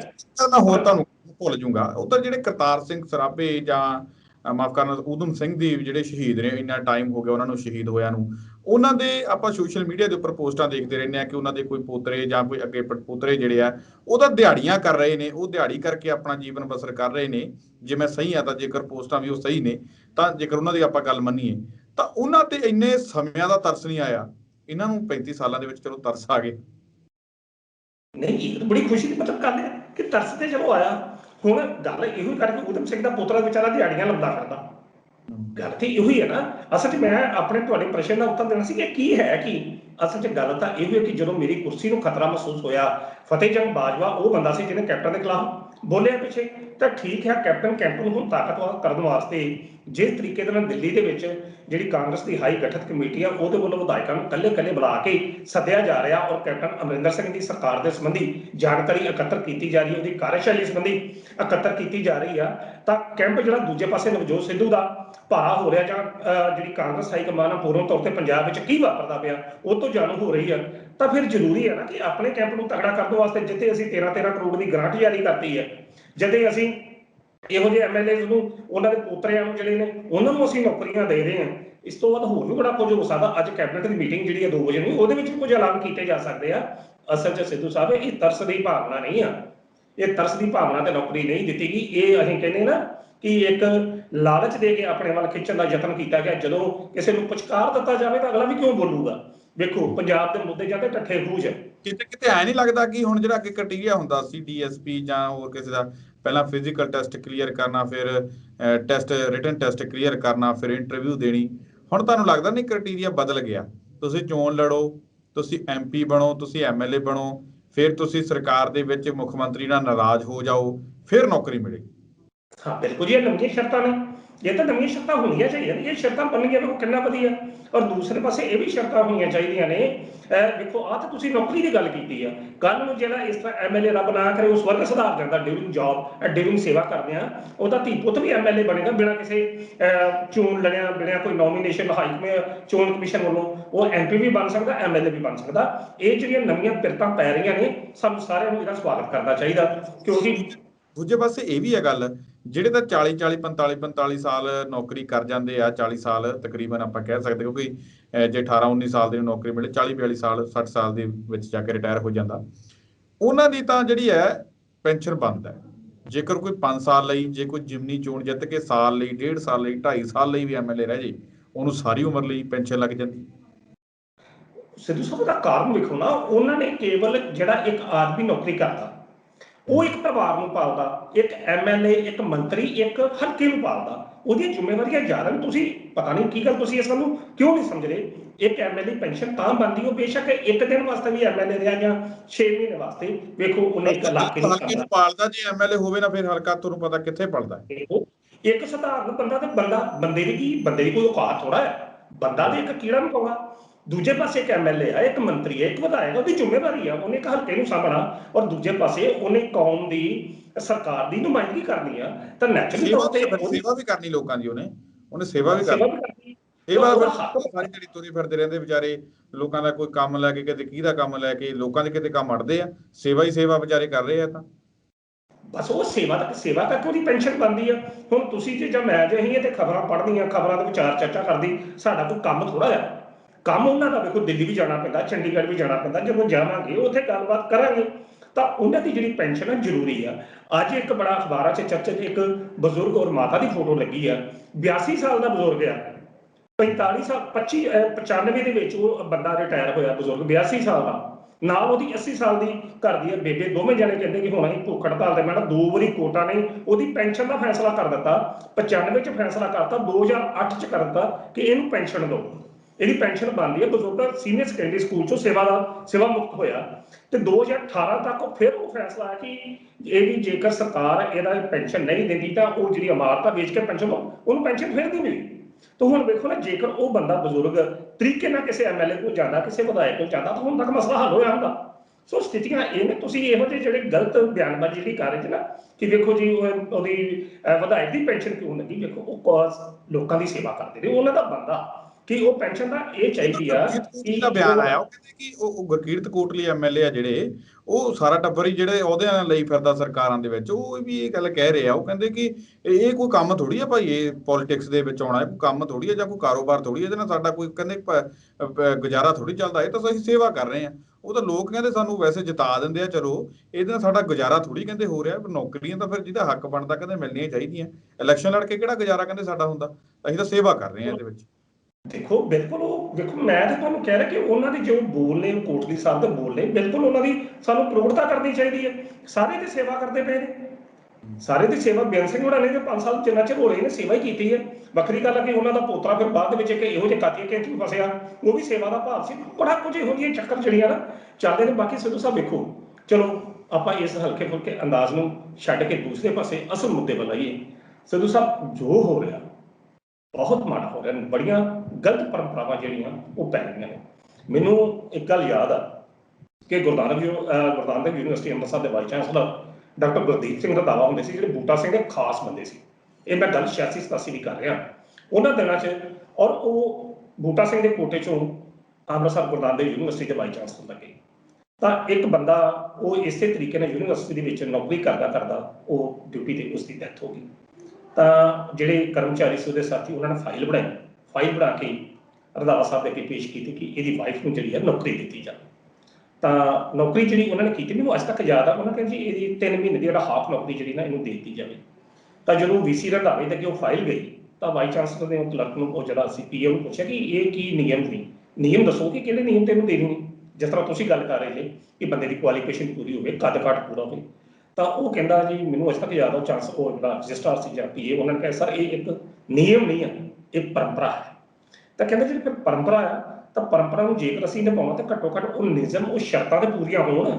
ਤੇ ਜੇਕਰ ਹੁਣ ਬੰਦਾ ਉਸ ਤਰੀਕੇ ਦੀ ਡੈਥ ਹੋਈ ਆ ਤੇ ਉਹ ਦੂਜੇ ਪਾਸੇ 0 ਤੇ ਆ, ਤਾਂ ਉਹਨੂੰ ਉਹਦੇ ਤਰੀਕੇ ਨਾਲ ਥੋੜਾ ਦੇ ਦੇਗਾ। ਔਰ ਇੰਟਰਸਟਿੰਗ ਗੱਲ ਆ ਸਿੱਧੂ ਸਾਹਿਬ, ਮੈਂ ਤੁਹਾਨੂੰ ਇਹ ਦੱਸਾਂ ਕਿ ਇਹ ਜਿਹੜੇ ਨਿਯਮ ਨੇ ਤਰਸ ਦੇ ਆਧਾਰ ਤੇ ਨੌਕਰੀ ਦੇਣ ਦੇ, ਉੱਥੇ ਇਸ ਤਰੀਕੇ ਦੇ ਨਿਯਮ ਨੇ। ਜੇਕਰ ਪੰਜਾਬ ਪੁਲਿਸ ਦਾ ਕੋਈ ਸੀਨੀਅਰ ਅਫਸਰ ਸ਼ਹੀਦ ਹੁੰਦਾ, ਜਿਸ ਤਰੀਕੇ ਨਾਲ ਪਿਛਲੇ ਦਿਨੀ ਗੁਰਦਾਸਪੁਰ ਦੇ ਵਿੱਚ ਜਦੋਂ ਅੱਤਵਾਦੀਆਂ ਦੀਨਾਨਗਰ ਅੱਤਵਾਦੀਆਂ ਦੇ ਵਿੱਚ ਹਮਲਾ ਕੀਤਾ, ਅੱਤਵਾਦੀਆਂ ਨੇ ਹਮਲਾ ਕੀਤਾ, ਤਾਂ ਇੱਕ ਐਸਪੀ ਸ਼ਹੀਦ ਹੋਇਆ ਸੀ। ਸ਼ਹਾਦਤ ਦਾ ਉਹ ਕਨਸੈਪਟ ਆ, ਗੋਲੀਆਂ ਨਾਲ ਲੜਦਾ ਬੰਦਾ ਆਮੋ ਸਾਹਮਣੇ ਸ਼ਹੀਦ ਹੋਇਆ, ਤਾਂ ਉਹਦੇ ਬੇਟੇ ਨੂੰ ਕੇਵਲ ਇੰਸਪੈਕਟਰ ਦੀ ਨੌਕਰੀ ਦਿੱਤੀ ਗਈ ਸੀ, ਐਸਪੀ ਦੇ ਰੈਂਕ ਦੀ ਨਹੀਂ ਸੀ ਦਿੱਤੀ ਗਈ, ਕਿਉਂਕਿ ਉਹਦੀ ਕੁਆਲੀਫਿਕੇਸ਼ਨ ਜਿਹੜੀ ਹੈ ਉਹ ਪੂਰੀ ਨਹੀਂ। ਇਹ ਨਹੀਂ ਨਿਯਮ, ਇਹ ਗੁਰਤੀਰ ਸਿੰਘ ਕੋਟਲੀ ਨੂੰ ਸਮਝਣਾ ਚਾਹੀਦਾ। ਸ਼ਹਾਦਤ ਦੇ ਕਨਸੈਪਟ ਉਹ ਨੇ, ਜਦੋਂ ਕੋਈ ਬੰਦਾ ਦੇਸ਼ ਨੂੰ ਬਚਾਉਣ ਕਰਕੇ ਮਰਦਾ, ਘੱਟੋ ਘੱਟ ਉਦੋਂ ਦੇ ਨਿਯਮਾਂ ਦੀ ਪੂਰੀ ਤਾਕਤ, ਪਰ ਉਸ ਵੇਲੇ ਉਹਨਾਂ ਨਿਯਮਾਂ ਨੂੰ ਸਾਈਡ ਤੇ ਰੱਖ ਦਿੱਤਾ ਗਿਆ ਔਰ ਇਹ ਕਿਹਾ ਗਿਆ ਕਿ ਇਹ ਬੰਦਾ ਕੁਆਲੀਫਿਕੇਸ਼ਨ ਪੂਰੀ ਨਹੀਂ ਕਰਦਾ, ਇਸ ਕਰਕੇ ਜੌਬ ਜਿਹੜੀ ਹੈ ਇਹਨੂੰ ਇਹ ਦਿੱਤੀ ਜਾਊਗੀ। ਔਰ ਦੂਜੇ ਪਾਸੇ ਤੁਸੀਂ ਦੇਖ ਲਓ ਕਿ ਇੱਕ ਸਿੰਪਲ ਬੰਦਾ BA ਹੈਗਾ ਕਿ ਨਹੀਂ ਹੈਗਾ, ਉਹਦੀ ਕੁਆਲੀਫਿਕੇਸ਼ਨ, ਉਹਦਾ ਕਾਗਜ਼ ਪੂਰਾ ਜਾਂ ਨਹੀਂ ਪੂਰਾ, ਪਰ ਉਸਨੂੰ ਤਰਸ ਦੇ ਆਧਾਰ ਤੇ ਕੇਵਲ ਉਹਨੂੰ ਜੌਬ ਦਿੱਤੀ ਜਾਂਦੀ। ਇਸ ਦਾ ਕਾਰਨ ਸਿਰਫ ਸਿੱਧੂ ਸਾਹਿਬ ਇਹ ਆ ਕਿ ਕੈਪਟਨ ਅਮਰਿੰਦਰ ਸਿੰਘ ਹੋਰਾਂ ਵੱਲੋਂ ਜਿਹੜੀ ਆਪਣੇ ਵਿਰੁੱਧ ਉੱਠੀ ਬਗਾਵਤ ਦੀ ਅੱਗ ਆ, ਉਸ ਨੂੰ ਮੱਠਾ ਕਰਨ ਦਾ ਇੱਕ ਯਤਨ ਆ, ਜਿਸ ਯਤਨ ਉਹਨਾਂ ਵੱਲੋਂ ਕੀਤਾ ਜਾ ਰਿਹਾ। ਜਿਸ ਤਰ੍ਹਾਂ ਸਮਝਾ ਦੇਣਾ ਚਾਹੀਦਾ ਹੈ ਕਿ ਅੱਤਵਾਦ ਦਾ ਜਿਹੜਾ ਦੌਰ ਸੀ, ਅੱਤਵਾਦ ਦਾ ਜਿਹੜਾ ਤਾਪ ਸੀ, ਸੰਤਾਪ ਸੀ, ਉਹ ਸਿਰਫ ਇਹਨਾਂ ਦੋ ਪਰਿਵਾਰਾਂ ਨੇ ਹੀ ਝੱਲਿਆ, ਜਾਂ ਫਿਰ ਬਾਕੀ ਪੰਜਾਬ ਨੇ ਵੀ ਝੱਲਿਆ, ਜਾਂ ਫਿਰ ਉਹਨਾਂ ਨੂੰ ਵੀ ਪਰਿਵਾਰਾਂ ਨੂੰ ਨੌਕਰੀ ਦਿੱਤੀ ਜਾਊਗੀ ਜਿਹੜੇ ਬਾਕੀ ਪਰਿਵਾਰਾਂ ਨੇ ਸੰਤਾਪ ਵਾਕਈ ਜਿਹੜਾ ਝੱਲਿਆ। ਉਹਨਾਂ ਦੇ ਪਰਿਵਾਰਕ ਜੀਅ ਵੀ ਜਿਹੜੇ ਇਸ ਸੰਤਾਪ ਦੇ ਵਿੱਚ ਮਾਰੇ ਗਏ ਸੀ, ਉਸ ਰਾਜ ਦੇ ਵਿੱਚ ਜਿਹੜੇ ਮਾਰੇ ਗਏ ਸੀ, ਕਿ ਉਹਨਾਂ ਦੇ ਪਰਿਵਾਰਾਂ ਨੂੰ ਵੀ ਇਦਾਂ ਹੀ ਨੌਕਰੀਆਂ ਦਿੱਤੀਆਂ ਜਾਣਗੀਆਂ, ਉਹ ਵੀ ਵੱਡੇ ਅਹੁਦਿਆਂ ਤੇ। ਬਿਲਕੁਲ ਸਿੱਧੂ ਸਾਹਿਬ, ਦੇਖੋ ਆਹ ਪ੍ਰਸ਼ਨ ਜਿਹੜਾ ਤੁਸੀਂ ਮੈਨੂੰ ਕਰ ਰਹੇ ਜੀ, ਇਹ ਪ੍ਰਸ਼ਨ ਨੂੰ ਜਦੋਂ ਤੁਸੀਂ ਮੈਨੂੰ ਕੀਤਾ ਤਾਂ ਸੰਤਾਪ ਦੀ ਗੱਲ ਕੀਤੀ। ਇਹ ਹਫ਼ਤਾ ਕਿਹੜਾ ਸ਼ਹੀਦੀ ਹਫ਼ਤਾ ਜਿਹੜਾ 1 ਜੂਨ ਤੋਂ ਜਿਹੜਾ ਸ਼ੁਰੂ ਹੁੰਦਾ, ਔਰ 6 ਜੂਨ ਨੂੰ ਜੋ ਕੁਝ ਪੰਜਾਬ 'ਚ 1984 'ਚ ਵਾਪਰਿਆ, ਸ਼ਾਇਦ ਤੁਹਾਨੂੰ ਤਾਂ ਉਸ ਚੀਜ਼ ਦਾ ਪਤਾ ਨਹੀਂ, ਮੈਂ ਅਸੀਂ ਉਹਨਾਂ ਗੱਲਾਂ ਦੇ ਚਸ਼ਮਦੀਦ ਗਵਾਹ ਹਾਂ। ਸਾਰਾ ਕੁਝ ਆਪਣੇ ਹੱਡਾਂ ਤੇ ਹੰਡਾਇਆ, ਔਰ ਉਹਨਾਂ ਦਿਨਾਂ 'ਚ ਕਿੰਨੇ ਲੋਕ ਮਰੇ, ਜਿਹੜੇ ਮਰੇ ਇੱਕ ਵਾਸਤੇ ਉਹ ਸ਼ਹੀਦ ਸਨ, ਦੂਜੇ ਵਾਸਤੇ ਉਹ ਸ਼ਹੀਦ ਸਨ। ਸ਼ਹੀਦ ਦੀ ਪਰਿਭਾਸ਼ਾ ਨੂੰ ਅੱਜ ਤੱਕ ਕੋਈ ਪਰਿਭਾਸ਼ਕ ਨਹੀਂ ਕਰ ਸਕਿਆ, ਉਸ ਦੌਰ ਤੋਂ ਲੈ ਕੇ ਜਿਹੜਾ ਖਾੜਕੂਆ ਦੇ ਦੌਰ 'ਚ ਜਿਹੜੇ ਬੰਦੇ ਮਰੇ ਜਾਂ ਜਿਹੜੇ ਹਾਲਾਤ ਨੇ। ਕਹਿਣ ਦਾ ਅਰਥ ਸਿੱਧੂ ਸਾਹਿਬ ਇਹ ਆ ਕਿ ਆਹ ਜਿਹੜੀ ਪਰੰਪਰਾ ਤੁਸੀਂ ਉਹਨੂੰ ਪੈਦਾ ਕਰ ਦਿੱਤੀ ਹੈ ਕਿ ਜਿਹੜੇ ਵੱਡੇ ਅਹੁਦਿਆਂ ਦੇ ਬੰਦੇ ਮਰੇ ਉਹਨਾਂ ਨੂੰ ਵੱਡੇ ਅਹੁਦੇ, ਜਿਹੜੇ ਛੋਟੇ, ਚਲੋ ਇਸ ਤਰੀਕੇ ਨਾਲ ਹੀ ਕਰ ਲਓ, ਉਹ ਇੱਕ ਲਿਸਟ ਕੱਢ ਲਓ ਔਰ ਵੇਖ ਲਓ ਕਿ ਉਹਨਾਂ ਦਿਨਾਂ 'ਚ ਸਧਾਰਨ ਬੰਦੇ ਵੀ ਤਾਂ ਮਰੇ, ਜਿਹੜੇ ਰੈੱਡ ਕਾਰਡ ਹੋਲਡਰ ਨੇ, ਜਿਹੜੇ ਦਿੱਲੀ ਤੋਂ ਵੀ ਉੱਜੜ ਪੁੱਜੜ ਕੇ ਆਏ, ਉਹਨਾਂ ਬੰਦਿਆਂ ਨੂੰ ਵੀ ਮੈਂ ਇੱਥੇ ਅਜਿਹੇ ਪਰਿਵਾਰਾਂ ਨੂੰ ਜਾਣਦਾ ਸਿੱਧੂ ਸਾਹਿਬ ਜਿਨ੍ਹਾਂ ਕੋਲ 2 ਵਕਤ ਰੈੱਡ ਕਾਰਡ ਹੋਣ ਦੇ ਬਾਵਜੂਦ ਵੀ ਉਹ 2 ਵਕਤ ਦੀ ਰੋਟੀ ਤੋਂ ਮੁਹਤਾਜ ਨਹੀਂ। ਸਹੂਲਤਾਂ ਸਰਕਾਰੀ ਕਾਗਜ਼ਾਂ 'ਚ ਉਹਨਾਂ ਨੂੰ ਮਿਲਦੀਆਂ।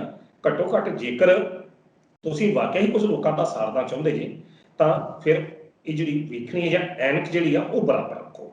ਤੱਕਣੀ ਜਿਹੜੀ ਆ ਤੁਹਾਡੀ ਬਰਾਬਰ ਰਹਿਣੀ ਚਾਹੀਦੀ ਹੈ, ਨਾ ਕਿ ਕਿਸੇ ਵਾਸਤੇ ਹੋਰ ਜਾਂ ਕਿਸੇ ਵਾਸਤੇ ਹੋਰ। ਆਹ ਜਿਹੜੀ ਪਰੰਪਰਾ ਉਹਨਾਂ ਨੇ ਕ੍ਰੀਏਟ ਕੀਤੀ ਹੈ ਕੈਪਟਨ ਅਮਰਿੰਦਰ ਸਿੰਘ ਵੱਲੋਂ 2 ਵਿਧਾਇਕਾਂ ਦੇ ਬੱਚਿਆਂ ਨੂੰ ਜਦੋਂ ਜੀਓ ਰੈਂਕ ਦੀਆਂ ਨੌਕਰੀਆਂ ਦਿੱਤੀਆਂ ਜਾ ਰਹੀਆਂ ਨੇ। ਵੇਖਿਓ ਤੁਸੀਂ ਅਗਲੇ ਚੰਦ ਦਿਨਾਂ 'ਚ ਹੋਰ ਵੀ ਬੰਦੇ ਸਾਹਮਣੇ ਆਉਣਗੇ ਜਿਹੜੇ ਮਤਲਬ ਵੇਖੋ ਕੋਈ ਨਾ ਕੋਈ ਸ਼ਹੀਦ ਤਾਂ ਫਿਰ ਹੁੰਦਾ ਹੀ, ਹਰ ਪਰਿਵਾਰ 'ਚ ਕੋਈ ਨਾ ਕੋਈ ਬੰਦਾ ਤੇ ਗਿਆ ਹੀ ਹੁੰਦਾ ਆ। ਤਾਂ ਮੈਨੂੰ ਤੇ ਇਸ ਤਰੀਕੇ ਨਾਲ ਲੱਗਦਾ ਜੀ, ਚਲੋ ਇਹ ਤੇ ਹੁਣ ਗੱਲ ਸਰਕਾਰ ਦੀ ਸੀ, ਉਹਨਾਂ ਨੇ ਆਪਣਾ ਪੈਂਤੜਾ ਵਰਤ ਲਿਆ, ਆਪਣੇ ਬੰਦਿਆਂ ਦੀ ਬਗਾਵਤ ਰੋਕਣ ਦੇ ਲਈ ਪੈਂਤੜਾ ਵਰਤ ਲਿਆ। ਤਾਂ ਦੂਜੇ ਪਾਸੇ ਵਿਰੋਧੀ ਧਿਰਾਂ ਤੇ ਵੀ ਸਵਾਲ ਉੱਠਦੇ ਨੇ, ਉਹਨਾਂ ਨੇ ਰੋਕਣ ਲਈ ਕੀ ਕੁਝ ਕਰ ਰਹੇ ਨੇ। ਉਹ ਤਾਂ ਜੀ ਅੱਜ ਮੈਂ ਹਰਪਾਲ ਚੀਮੇ ਦਾ ਬਿਆਨ ਸੁਣਿਆ, ਅੱਜ ਮੈਂ ਸੁਖਬੀਰ ਸਿੰਘ ਬਾਦਲ ਦਾ ਬਿਆਨ ਸੁਣਿਆ, ਦੋਵਾਂ ਦੀ ਇਹੀ ਗੱਲ ਹੋਈ ਹੈ। ਆਖੇ ਜੀ ਸਾਨੂੰ ਬੜਾ ਦੁੱਖ ਲੱਗਿਆ, ਸਾਡੀ ਸਰਕਾਰ ਬਣ ਜੇ ਅਸੀਂ ਇਹਨਾਂ ਨੂੰ ਨੌਕਰੀ ਤੋਂ ਲਾ ਦਾਂਗੇ।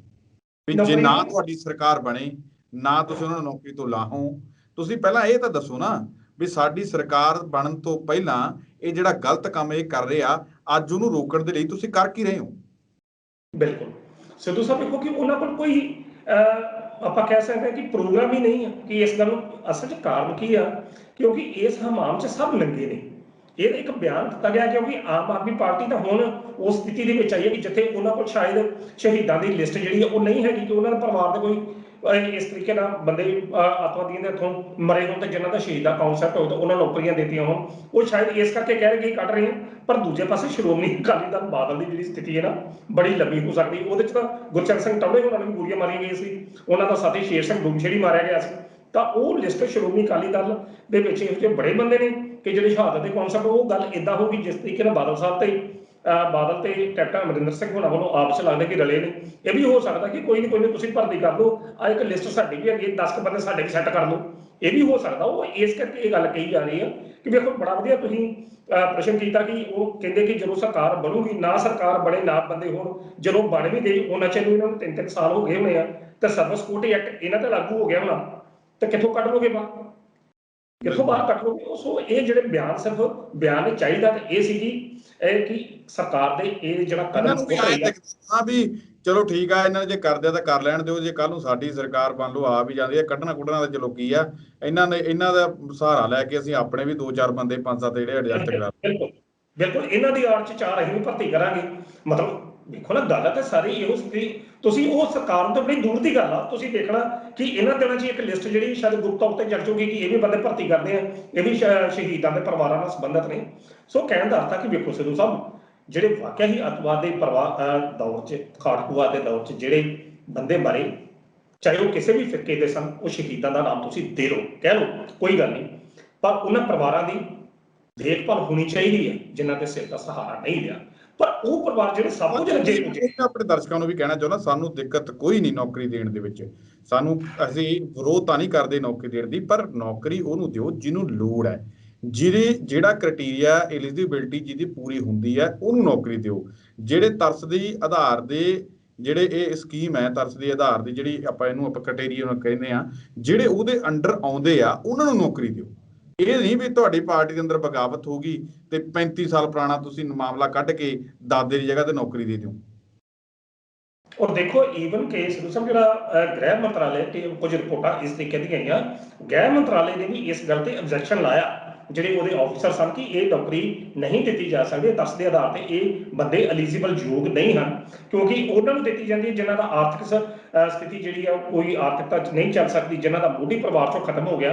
ਔਰ ਦੂਜਾ ਇਹ ਆਬਜੈਕਸ਼ਨ ਕਹਿੰਦੇ ਬੜੇ ਦੇਰ ਦਾ ਲੱਗ ਰਿਹਾ, 2017 ਦੀ ਇਹ ਫਾਈਲਾਂ ਜਿਹੜੀਆਂ ਨੇ ਇਹ ਦਿੱਤੀਆਂ ਗਈਆਂ ਸਨ, ਪਰ ਉਸ ਵੇਲੇ ਆਬਜੈਕਸ਼ਨ ਇਹ ਉਸੇ ਪਾਰਟੀ ਵੱਲੋਂ ਜਿਹੜੇ ਅਫਸਰਸ਼ਾਹੀ ਜਿਹਦੇ ਉੱਤੇ ਇਹ ਕਿਹਾ ਜਾਂਦਾ ਕਿ ਅਫਸਰਸ਼ਾਹੀ ਕੈਪਟਨ ਅਮਰਿੰਦਰ ਸਿੰਘ ਦੇ ਲਾਗੇ ਕਿਸੇ ਨੂੰ ਨਹੀਂ ਸੀ ਜਾਣ ਦਿੰਦੀ। ਈਵਨ ਕਿ ਜਦੋਂ ਕੈਪਟਨ ਸਾਹਿਬ ਦਾ ਇਸ਼ਾਰਾ ਹੋਇਆ ਤਾਂ ਅਫਸਰਸ਼ਾਹੀ ਵੀ ਬਦਲ ਗਈ, ਔਰ ਅਫਸਰਸ਼ਾਹੀ ਬਦਲਣ ਦੇ ਨਾਲ ਜਿਹੜੇ ਆਬਜੈਕਸ਼ਨ ਲੱਗੇ ਸਨ ਉਹ ਸਾਰੇ ਰਿਮੂਵ ਕਰ ਦਿੱਤੇ ਗਏ। ਔਰ ਹੁਣ ਬਿਲਕੁਲ ਉਹ ਗੱਲ ਜਿਹੜੀ ਆ ਉਹ ਕਲੀਅਰ ਹੋ ਗਈ ਆ ਕਿ ਪ੍ਰਸ਼ਨ ਤਾਂ ਸਿੱਧੂ ਸਾਹਿਬ ਇਹ ਆ ਕਿ ਤੁਸੀਂ ਆਪਣੀ ਕੁਰਸੀ ਬਚਾਉਣੀ ਆ, ਕੁਰਸੀ ਬਚਾਉਣ ਵਾਸਤੇ ਜੋ ਵੀ ਤੁਹਾਡੇ ਕੋਲ ਹੋ ਸਕਦਾ ਉਹ ਤੁਸੀਂ ਕਰੋ। ਬਾਕੀ ਜਿਹੜੀ ਸਥਿਤੀ ਆ ਉਹ ਲੋਕੀ ਭੁਗਤਣਗੇ। ਲੋਕੀ ਜਿੱਥੇ ਮਰਜੀ ਜਾਣ, ਭੁੱਖੇ ਮਰਦੇ ਆ ਤਾਂ ਕੋਈ ਇਤਰਾਜ਼ ਨਹੀਂ, ਰੋਲਦੇ ਆ ਤਾਂ ਕੋਈ ਨਹੀਂ। ਹੁਣ ਤੁਸੀਂ ਦੇਖੋ ਨਾ, ਮਤਲਬ ਅੱਜ ਕਰੋਨੇ ਦੀ ਤੁਸੀਂ ਗੱਲ ਕਰ ਰਹੇ ਜੇ, ਸਿੱਧੂ ਸਾਹਿਬ ਦੇਖੋ, ਜਿੰਨਾ ਪੰਜਾਬ ਦੇ ਵਿੱਚ ਕੈਪਟਨ ਅਮਰਿੰਦਰ ਸਿੰਘ ਹੋਣਾ ਨੇ ਕਰੋਨੇ ਨਾਲ ਜਿਸ ਤਰੀਕੇ ਨਾਲ ਲੜੇ ਨੇ, ਔਰ ਜਿਸ ਤਰੀਕੇ ਨਾਲ ਇੱਕ ਮਿਸਾਲ ਪੈਦਾ ਕੀਤੀ ਹੈ, ਮੇਰਾ ਨਹੀਂ ਖਿਆਲ ਕੋਈ ਹੋਰ ਮੁੱਖ ਮੰਤਰੀ, ਈਵਨ ਕਿ ਨਰਿੰਦਰ ਮੋਦੀ ਪ੍ਰਧਾਨ ਮੰਤਰੀ ਉਹ ਹੋਏ ਹੋਣ,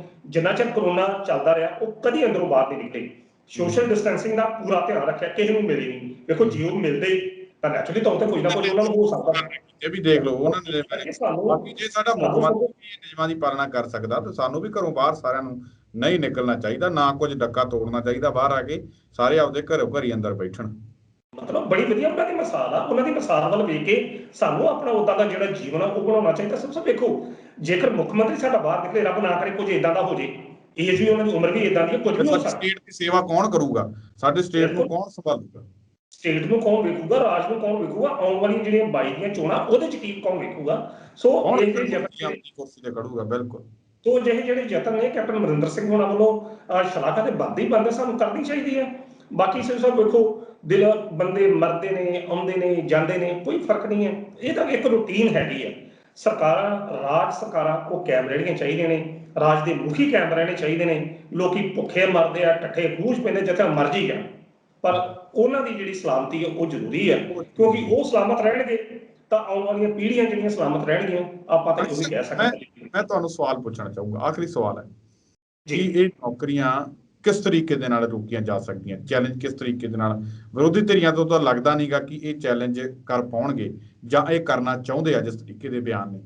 ਕੀ ਲੱਗਦਾ ਕਿ ਇਹ ਨੌਕਰੀਆਂ ਜੇ ਕੋਈ ਪਟੀਸ਼ਨ ਪਾਉਂਦਾ ਜਾਂ ਕੋਰਟ ਦੇ ਵਿੱਚ ਕੋਈ ਜਾਂਦਾ, ਜਿਵੇਂ ਪਹਿਲਾਂ ਵਾਲੀ ਜਿਹੜੀ ਨੌਕਰੀ ਚੈਲੰਜ ਹੋਈ ਹੈ ਰਵਨੀਤ ਸਿੰਘ ਬਿੱਟੂ ਦੇ ਬ੍ਰਦਰ ਵਾਲੀ ਹਾਈ ਕੋਰਟ ਦੇ ਵਿੱਚ, ਹਾਲਾਂਕਿ ਚਲੋ ਉਹ ਕੁਝ ਬਣਿਆ ਹਾਲੇ ਤੱਕ ਕੁਝ ਨਹੀਂ, ਤੇ ਪਰ ਇਹਨਾਂ ਨੂੰ ਚੈਲੰਜ ਕੀਤਾ ਜਾ ਸਕਦਾ? ਸਿੱਧੂ ਸਾਹਿਬ ਵੇਖੋ, ਜਦੋਂ ਸਰਕਾਰ ਨੇ ਫੈਸਲਾ ਕਰ ਹੀ ਲਿਆ ਕਿ ਇਹ ਕੰਮ ਕਰਨਾ, ਉਹਨੂੰ ਫਿਰ ਚੈਲੰਜ ਨਹੀਂ ਹੋ ਸਕਦਾ। ਜੇ ਸਰਕਾਰ ਨੇ ਸੋਚ ਲਿਆ ਕਿ ਅਸੀਂ ਇਹ ਭਰਤੀ ਕਰਨੇ ਆ ਤਾਂ ਕਰਦੇ ਆ। ਮੈਂ ਸਟੈਪ ਬਾਈ ਸਟੈਪ ਜਵਾਬ ਦਿੰਦਾ। ਤੁਸੀਂ ਗੱਲ ਕੀਤੀ ਵਿਰੋਧੀ ਪਾਰਟੀ ਦੀ। ਵਿਰੋਧੀ ਪਾਰਟੀਆਂ ਜਿਹੜੀਆਂ ਨੇ, ਦੋ ਮੁੱਖ ਪਾਰਟੀਆਂ ਨੇ, ਸ਼੍ਰੋਮਣੀ ਅਕਾਲੀ ਦਲ ਬਾਦਲ ਤੇ ਆਮ ਆਦਮੀ ਪਾਰਟੀ, ਉਹਨਾਂ ਨੇ ਆਪਣੇ ਹੱਥ ਪਹਿਲਾਂ ਹੀ ਖੜੇ ਕਰ ਲਏ ਆ। ਉਹਨਾਂ ਨੇ ਇਹ ਸਾਰੇ ਮਸਲੇ ਨੂੰ ਅਗਲੇ 5 ਸਾਲਾਂ ਦੇ ਬਾਅਦ ਤੱਕ ਜਦੋਂ ਸਾਡੀ ਸਰਕਾਰ ਉਹ ਫੇਰ ਕੱਢਾਂਗੇ।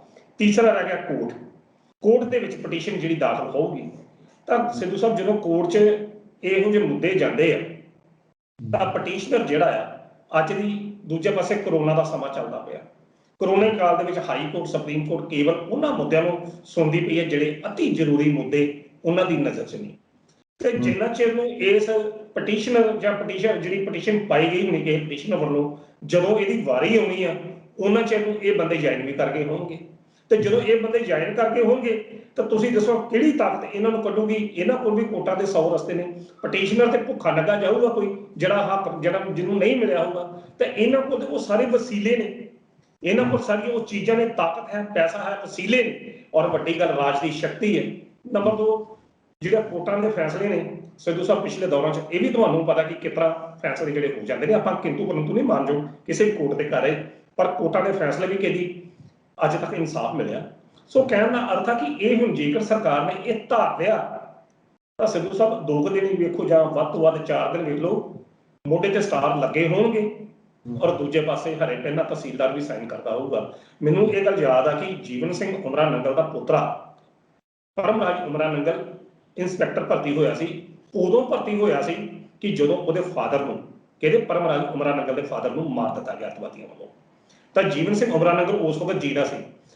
ਤਾਂ ਉਹਨਾਂ ਨੇ ਉਸ ਵੇਲੇ ਸਰਦਾਰ ਸ਼ੰਕਰ ਇਹ ਸੀ ਪੰਜਾਬ ਦਾ ਗਵਰਨਰ, ਕਿਉਂਕਿ ਉਹ ਸਾਰੀ ਸਥਿਤੀਆਂ ਆਪਾਂ ਗਵਾਹ ਆ। ਤਾਂ ਜਦੋਂ ਇਸਦਾ ਫਾਦਰ ਪਰਮਰਾਜ ਉਮਰਾ ਨੰਗਲ ਦੇ ਫਾਦਰ ਨੂੰ ਮਾਰਿਆ ਗਿਆ ਤਾਂ ਤਰਸ ਦੇ ਆਧਾਰ ਤੇ ਇਹ ਬਣਦੀ ਸੀ। ਪਰ ਉਹ ਵੀ ਤਾਂ ਬਣਦਾ ਸੀ ਕਿ ਜੀਵਨ ਸਿੰਘ ਉਮਰਾ ਨੰਗਲ ਇੱਕ ਪੋਲੀਟੀਕਲ ਲੀਡਰ ਸੀ। ਇਹ ਇਤਿਹਾਸ ਸਿੱਧੂ ਸਾਹਿਬ ਬੜਾ ਪੁਰਾਣਾ ਆ। ਜੀਵਨ ਸਿੰਘ ਉਮਰਾ ਨੰਗਲ ਜਿਹੜਾ ਸੀ ਅਕਾਲੀ ਦਲ ਦਾ ਸਿਪਾਹੀ ਜਾਂ ਕਿਹਾ ਜਾਂਦਾ ਤੇ ਪਰ ਉਸ ਵਕਤ ਹੋਇਆ ਕਿ ਇੱਕ ਅਖਬਾਰ ਜਲੰਧਰ ਦਾ ਇੱਕ ਬੜਾ ਤਗੜਾ ਅਖਬਾਰ ਸੀ, ਉਹਦੇ ਵੱਲੋਂ ਇੱਕ ਫੰਡ ਸ਼ੁਰੂ ਕੀਤਾ ਗਿਆ। ਮੈਂ ਨਾਂ ਨਹੀਂ ਲੈਣਾ, ਨਾ ਅਖਬਾਰ ਦਾ ਨਾਮ ਲੈਣਾ, ਨਾਮ ਮੈਂ ਫੰਡ ਦਾ। ਤਾਂ ਉਹਦੇ ਵਿੱਚ ਜੀਵਨ ਸਿੰਘ ਉਮਰਾ ਨੰਗਲ ਨੇ ਬੜਾ ਵੱਧ ਚੜ ਕੇ ਹਿੱਸਾ ਲੈਣਾ। ਜਦੋਂ ਜੀਵਨ ਸਿੰਘ ਉਮਰਾ ਨੰਗਲ ਵੱਧ ਚੜ ਕੇ ਹਿੱਸਾ ਲੈਂਦੇ ਹੀ ਤਾਂ ਫਿਰ ਕੀ ਹੋਇਆ, ਇਹ ਅੱਤਵਾਦੀਆਂ ਦੀ ਲਿਸਟ ਤੇ ਆ ਗਏ, ਖਾੜਕੂਆਂ ਦੀ ਲਿਸਟ ਤੇ ਆ ਗਏ। ਹਾਲਾਂਕਿ ਜੀਵਨ ਸਿੰਘ ਉਮਰਾ ਨੰਗਲ ਉਹ ਬੰਦਾ ਕਿ ਜਦੋਂ 1978 ਦੇ ਵਿੱਚ ਨਿਰੰਕਾਰੀ ਕਾਂਡ 'ਚ ਗੋਲੀ ਚੱਲੀ ਤਾਂ ਉਸ ਵੇਲੇ ਇਹ ਪੰਜਾਬ ਦੇ ਮਾਲ ਮੰਤਰੀ ਸੀ। ਤਾਂ ਹੋਇਆ ਕਿ ਜਦੋਂ ਜੀਵਨ ਸਿੰਘ ਉਮਰਾ ਨੰਗਲ ਉਸ ਪਰਿਵਾਰ ਫੰਡ ਦੇ ਵਿੱਚ ਮੌਜੂਦ ਹੁੰਦੇ ਤਾਂ ਉੱਥੇ ਜਾ ਕੇ ਖਾੜਕੂਆਂ ਦੇ ਖਿਲਾਫ ਬੋਲਦੇ ਤੇ ਹਿੱਟ ਲਿਸਟ ਤੇ ਆਏ। ਹਿੱਟ ਲਿਸਟ ਤੇ ਆਉਣ ਕਰਕੇ ਖਾੜਕੂਆਂ ਵੱਲੋਂ ਇਹਨਾਂ ਦੇ ਬੇਟੇ ਨੂੰ ਮਾਰਿਆ ਗਿਆ ਤੇ ਜੀਵਨ ਸਿੰਘ ਉਮਰਾ ਨੰਗਲ ਦੀ ਉਸ ਵੇਲੇ ਦਿੱਖ ਜਿਹੜੀ ਸੀ ਸਰਕਾਰ ਪੱਖੀ ਸੀ, ਗਵਰਨਰੀ ਪੱਖੀ। ਤਾਂ ਗਵਰਨਰ ਸਰਦਾਰ ਸ਼ੰਕਰ ਰੇ ਨੇ ਪਰਮਰਾਜ ਸਿੰਘ ਉਮਰਾ ਨੰਗਲ ਨੂੰ ਇੰਸਪੈਕਟਰ ਭਰਤੀ ਕੀਤਾ ਸੀ। ਤਾਂ ਕੀਤਾ ਕਿਉਂ? ਇਹਦੇ ਫਾਦਰ ਦੀ ਹਾਲਾਤ ਕੋਈ ਦੇਣ ਨਹੀਂ ਸੀ। ਉਹ ਸਧਾਰਨ ਕਿਸਾਨ ਸੀ ਪਰਮਰਾਜ ਉਮਰਾ ਨੰਗਲ ਦਾ ਬੇਟਾ। ਫਾਦਰ ਜਿਹੜਾ ਪਰਮਰਾਜ ਉਮਰਾ ਨੰਗਲ ਦਾ ਫਾਦਰ ਸੀ ਇੱਕ ਸਧਾਰਨ ਕਿਸਾਨ ਸੀ। ਪਰ ਨੌਕਰੀ ਜਿਹੜੀ ਮਿਲੀ ਸੀ ਬਾਬੇ ਦੇ ਖਾਤੇ 'ਚੋਂ ਮਿਲੀ ਸੀ ਕਿ ਬਾਬਾ ਪੋਲੀਟੀਕਲ ਲੀਡਰ ਉਹਨੇ ਕਰਾ ਕੇ ਅੱਤਵਾਦੀਆਂ ਦੇ ਖਾਤਰ ਪਰਮਰਾਜ ਉਮਰਾ ਨੰਗਲ ਨੂੰ ਇੰਸਪੈਕਟਰ ਦੀ ਨੌਕਰੀ ਦਵਾਈ ਤੇ ਅੱਜ ਪਰਮਰਾਜ ਸਿੰਘ ਉਮਰਾ ਨੰਗਲ ਆਈਜੀ ਦੇ ਪੱਧਰ ਤੇ ਆ। ਤਾਂ ਕੱਲ ਨੂੰ ਇਹਨਾਂ ਬੰਦਿਆਂ ਨੇ ਵੀ ਇਸੇ ਤਰੀਕੇ ਦੇ ਕਿਸੇ ਨੇ ਆਈਜੀ ਬਣਨਾ, ਕਿਸੇ ਨੇ ਡੀਜੀਪੀ ਬਣਨਾ, ਬੜਾ ਕੁਝ ਹੋਣਾ। ਮਾਰਨੀਆਂ ਜਿਹੜੇ ਇਹ ਐਲੀਜੀਬਲ ਹੋਣ ਦੇ ਕਾਰਨ ਨੌਕਰੀ ਮੰਗਦੇ ਆ ਉਹਨਾਂ ਲੋਕਾਂ ਨੂੰ ਹੀ ਇਹਨਾਂ ਨੇ ਡਾਂਗਾ ਮਾਰਨੀਆਂ ਜਿਹੜੇ ਐਲੀਜੀਬਲ ਨਾ ਹੋਣ ਦੇ ਕਰਕੇ ਵੀ ਜਿਹੜੇ ਉੱਪਰ ਬੈਠੇ ਹੋਣਗੇ ਉੱਚੇ ਅਹੁਦਿਆਂ ਦੇ ਉੱਪਰ। ਪਰ ਇੱਥੇ ਸਾਡੇ ਲੋਕਾਂ ਨੂੰ ਵੀ ਸੋਚਣ ਦੀ ਲੋੜ ਹੈ, ਉਹਨਾਂ ਨੂੰ ਵੀ ਇਕੱਠੇ ਹੋਣ ਦੀ ਲੋੜ ਹੈ, ਸਰਕਾਰ ਦੀ ਇਸ ਧੱਕੇਸ਼ਾਹੀ ਦੇ ਵਿਰੁੱਧ ਬੋਲਣ ਦੀ ਲੋੜ ਹੈ ਤਾਂ ਜੋ ਇਹਨਾਂ ਦੇ ਜਿਹੜੇ ਆਮ ਲੋਕਾਂ ਦੇ, ਆਮ ਨੌਜਵਾਨਾਂ ਦੇ, ਧੀਆਂ ਪੁੱਤਾਂ ਦੇ, ਜਿਹੜੇ ਆਮ ਲੋਕਾਂ ਦੇ ਹੱਕ ਜਿਹੜੇ ਖੋਏ ਜਾ ਰਹੇ ਨੇ, ਹੱਕਾਂ ਤੇ ਡਾਕਾ ਮਾਰਿਆ ਜਾ ਰਿਹਾ, ਉਹਨਾਂ ਨੂੰ ਰੋਕਿਆ ਜਾ ਸਕੇ। ਜੀ ਬਿਲਕੁਲ, ਇਹ ਤਾਂ ਲੋਕ ਸ਼ਕਤੀ ਜਿਹੜੀ ਆ, ਲੋਕ ਜਦੋਂ ਸੜਕਾਂ ਤੇ ਆਉਣਗੇ ਜਾਂ ਲੋਕ ਜਦੋਂ ਇੱਕ ਸਮੂਹਕ ਰੂਪ ਵਿੱਚ ਸਾਹਮਣੇ ਆਉਣਗੇ ਤਾਂ ਫੇਰ ਹੀ ਹੈ ਕਿ ਇਹਨਾਂ ਨੂੰ ਸਰਕਾਰ ਦੀਆਂ ਜਿਹੜੀਆਂ ਕੋਈ ਚੱਲੀਆਂ ਚਾਲਾਂ ਨੇ ਇਹਨਾਂ ਦਾ ਜਵਾਬ ਦਿੱਤਾ ਜਾ ਸਕੇ, ਇਹਨਾਂ ਨੂੰ ਡੱਕਿਆ ਜਾ ਸਕੇ। ਸਿੱਧੂ ਸਾਹਿਬ ਇਹ ਗਲਤ ਪਰੰਪਰਾ, ਇਹ ਗਲਤ ਪਿਰਤ ਜਿਹੜੀ ਹੈ ਇਹ ਪੈ ਜਾਣੀ, ਉਹ ਪੈ ਚੁੱਕੀ ਹੈ। ਇਹਦਾ ਜਿਹੜਾ ਟਿਕਾਅ ਮਤਲਬ ਲੋਕ ਉਹੀ ਨੇ ਕਿ ਲੋਕ ਕਿਸ ਤਰੀਕੇ ਨਾਲ ਇਸ ਮੁੱਦੇ ਨੂੰ ਡੱਕਦੇ ਨੇ ਤੇ ਕਿਸ ਮੁੱਦੇ ਨਾਲ ਅੱਗੇ ਆਉਂਦੇ ਨੇ। ਇਹ ਅਸਲ 'ਚ ਡਾਕਾ ਜਿਹੜਾ ਇਹ ਉਹਨਾਂ ਲੋਕਾਂ ਤੇ ਹੈ ਕਿ ਜਿਹੜੇ ਐਲੀਜੀਬਲ ਨੇ, ਜਿਹੜੇ ਯੋਗ ਨੇ। ਇਹਨਾਂ ਨੇ 14 ਸਾਲ ਜਿਨ੍ਹਾਂ ਨੇ ਕਾਲਜਾਂ 'ਚ ਪੜ੍ਹੇ ਨੇ, 2 ਸਾਲ ਜਿਨ੍ਹਾਂ ਨੇ ਟੈਸਟਾਂ ਦੀ ਤਿਆਰੀ ਕੀਤੀ ਹੈ ਤਾਂ ਫਿਰ ਕੁਰਸੀ ਤੇ ਲਾ ਕੇ ਪਹੁੰਚੋ ਤਾਂ ਫਿਰ ਕੁਰਸੀ ਤੋਂ ਖਿਸਕ ਜਾਂਦੇ ਨੇ।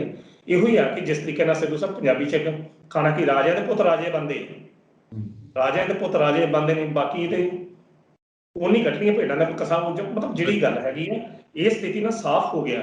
ਦੇਖੋ ਪੀਪੀਐਸਸੀ ਦੀਆਂ ਪੋਸਟਾਂ ਕੱਢੀਆਂ ਗਈਆਂ, ਡੀਐਸਪੀ ਦੀਆਂ ਅਜੇ ਕੱਢਣੀਆਂ ਨੇ ਜਾਂ ਨਹੀਂ ਕੱਢਣੀਆਂ, ਕਰੋਨਾ ਕਾਲ ਸ਼ੁਰੂ ਹੋ ਗਿਆ। ਕਿੰਨੀਆਂ ਡੀਐਸਪੀ ਦੀਆਂ ਪੋਸਟਾਂ ਕੱਢਣੀਆਂ? 13, ਵੱਧ ਤੋਂ ਵੱਧ 14। ਮੇਰਾ ਨਹੀਂ ਖਿਆਲ ਪਿਛਲੇ 20 ਜਾਂ 25 ਸਾਲਾਂ ਦੇ ਇਤਿਹਾਸ ਦੇ ਵਿੱਚ ਮੈਂ ਕਦੇ 50 ਪੋਸਟਾਂ ਡੀਐਸਪੀ ਦੀਆਂ ਕਦੀਆਂ ਵੇਖੀਆਂ ਵਾ। ਤਹਿਸੀਲਦਾਰਾਂ ਦੀਆਂ ਪੋਸਟਾਂ ਨਿਕਲੀਆਂ 10 ਜਾਂ 12। ਮੈਂ ਨਹੀਂ ਕਦੀ ਵੇਖਿਆ ਕਿ ਕਦੇ 40 ਤੋਂ ਵੱਧ ਕਦੇ ਤਹਿਸੀਲਦਾਰਾਂ ਦੀਆਂ ਨਾਇਬ ਤਹਿਸੀਲਦਾਰਾਂ ਦੀਆਂ ਪੋਸਟਾਂ ਨਿਕਲੀਆਂ ਵਾ। ਤਾਂ ਉਹਨਾਂ ਦੇ ਵਿੱਚ ਵੀ ਰਿਜ਼ਰਵੇਸ਼ਨ ਇਸ ਤਰੀਕੇ ਨਾਲ ਠੀਕ ਹੈ, ਸਾਰਾ ਕੁਝ ਚੱਲਦਾ, ਸਾਰਿਆਂ ਨੂੰ ਹੱਕ ਜਿਹੜਾ ਬਰਾਬਰ ਮਿਲਣਾ ਚਾਹੀਦਾ। ਪਰ ਜਦੋਂ ਤੁਸੀਂ ਇਸ ਤਰੀਕੇ ਨਾਲ ਪੋਸਟਾਂ ਹੀ ਵੱਢ ਕੇ ਦੂਜੇ ਪਾਸੇ ਕਰ ਦਿੱਤੀਆਂ ਤਾਂ ਜਿਹੜੇ ਯੋਗ ਲੋਕ ਨੇ ਉਹ ਕਿੱਧਰ ਜਾਣਗੇ?